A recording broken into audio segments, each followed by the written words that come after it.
Yes, everybody, today I'm taking you back to the 2003-2004 season. We're taking a look at Arsene Wenger's Invincibles, the Arsenal, the 4-4-2. We're talking Bergkamp, Henry, Ljungberg, Vieira, Sol Campbell, Robert Pires, Wiltord, Kanu off the bench. Oh, my life. And this video might not have even been happening today if it wasn't for Ruud van Nistelrooy's, stoppage time miss. You remember the game when it all kicked off with Keown, Vieira getting sent off?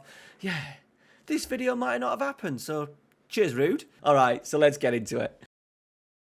So here is the tactic. Now, the tactic is available for my Patreons. The Patreon has gone crazy since the start of FM24 with the amount of tactic videos I'm putting out. You guys are obviously appreciating it, so thank you very much. Shout out to everyone on the screen right now for your support. Link down in the description. But don't worry, I am going to go through all the TIs, PIs, everything. So if you're not a Patreon, you don't want to be a Patreon, you can copy it over yourself. Now, remember, guys, this is a pure replication. I've not tried to change anything to suit the match engine. What I always like to say is, if you want to play like the Arsenal Invincibles, plug it in as a base and then just tweak a few things. I will talk about a few tweaks as we go that you may want to do. But once again, with the Arsenal one, there's a few roles that you could tweak to get maybe a little bit more out of your current playing squad.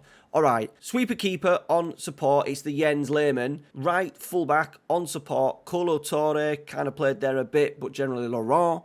Fullback on support. Ball playing defender as a stopper with the instruction of dribble more and mark tighter. We've got that for Kolo Touré. Left centre half, no playing instructions. That is the Sol Campbell. Gabriel kind of fits, kind of suits that as well with his left foot. Arsenal do struggle a little bit here. We haven't really got an Ashley Cole. If Nuno Tavares was actually in the squad, I would have probably used him or even Kieran Tierney. But anyway, Zinchenko, now this is one of the roles. I've done full-back support, I've done wing-back support, I've done full-back attack. So one of those three roles, I think it kind of suits well. I've gone full-back on attack because I've wanted, obviously Pires is going to come into these areas here, and obviously we want Ashley Cole, and he did get to the byline a lot, so that's why we've got him on. He's not a complete wing-back, anything like that, but so I thought a full-back on attack was maybe the best solution. Now, moving into the midfield, we've got that double pivot of Gilberto Silva and the captain, Patrick Vieira. I did start off with actually with Odegaard in there, but as you can see with our results so far, we've been undefeated in the league, but we have conceded a fair few goals, so I thought, right, we need to stiffen it up. You know, they had Gilberto Vieira, two absolute beasts in there in terms of ball winning, covering ground and setting play. So I decided then to bring in Partey, move Rice over to like the Vieira row, the Volante, tackle harder for the two ball players in there. On the right-hand side, we've got the Freddie Ljungberg role. Now, once again, we've got, even though on here we've got roam from position and tackle harder, and we want him to roam and get in.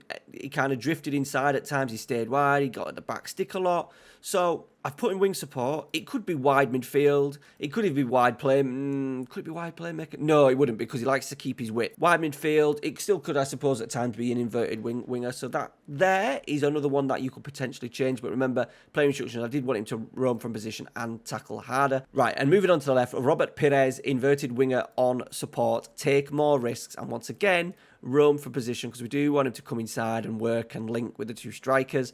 And then the two strikers, you know, I had Kai Havertz playing there, and I thought, I can't do that. We need someone a little bit more better technically. So we went with Martin Odegaard. He played his first game, actually, and he scored the winner. A lovely goal, moving the ball. We've moved it from right to left, into Martinelli, into the Robert Pires, who's coming on that right foot. That looks like Robert Pires, that. That looks like a Robert Pires kind of ding. Maybe looking for Henry. Gabriel Jesus doing that, and then Martin Odegaard doing the Bergkamp, and he goes, we did want that lovely touch and finish, but that kind of does look like a Dennis Bergkamp finish, doesn't it? And we've got that with an F9 on support, no play instructions. You could do DLF. Could you do complete Trequartista, potentially? The only thing with Trequartista is he goes a little bit too high. They go quite high to Trequartistas. So I would maybe go F9 or deep line forward on support. And then the Thierry Henry role. And unfortunately, I think actually, Gabriel Jesus has struggled a little bit. He does say 4 goals, but he's looked a little bit out of sorts. So we have, at times, gone with Martinelli, and I've brought a sub on like Trossard onto that left-hand side. But Gabriel Jesus, Thierry Henry, advanced forward with the instruction of stay wider, just so he drifts. We know it'll work channels with the advanced forward, but just so he starts a little bit wider, because he loves to start wide and then cut in on his right foot. And here is a nice, crisp half volley. I tell you what, I love the setup by Havertz. Little nod, that's the Bergkamp, and a lovely half volley from Gabriel Jesus. And here's another goal. We get a break. Really good. Arsenal so good. If you look at the compilation clips from the goals from this season, so many counter-attacks. resulting in a finish like this from Thierry Henry. Absolutely clinical. Lovely knockdown as well from Martinelli for the goal, but fantastic break.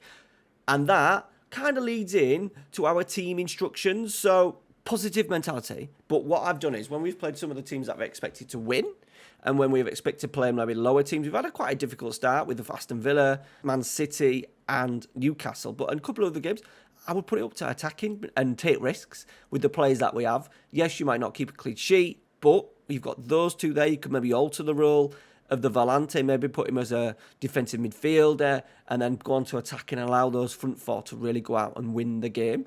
Okay, fairly wide attacking width, shorter passing, get those possession numbers up, slightly higher tempo. This could once again be ramped up all the way up to higher. Play out of defence, overlap left, but I've been taking that on and off. I'm kind of thinking it maybe slows it down a little bit. So that was maybe a little bit of personal preference for me because I really enjoyed doing it with my Malaga save, but the build-up is slower with that. I don't want it to be too slow, so I would maybe suggest taking that off. Entirely up to you. I'm just trying to get Ashley Cole going round as much as possible. Play into space. Can we hit the channel sometimes? Can we move the ball into space so a young bird can run onto it? A Thierry Henry in particular can run onto it and then work the ball into the box. In transition, no counter press. It wasn't a massive thing back in the early 2000s. They did press, they did work hard, but not in terms of what you would call a modern day counter press. Counter attacking, yes. As I said, you go check out the goals that they scored. There is a video. I'll actually leave it down in the description. Literally nearly all the Premier League goals from that season. So many counter attacks. Goalkeeper, distribute quickly so we can encourage it, and I've left that blank because he would go over the top to Henry, he would find Vieira, he'd throw the ball out to wide play, so I've left that completely open for Jens Lehmann to make a decent decision. And then out of possession, we've gone mid-block because they don't do high presses, but we've done a high line just so we're nice and compact.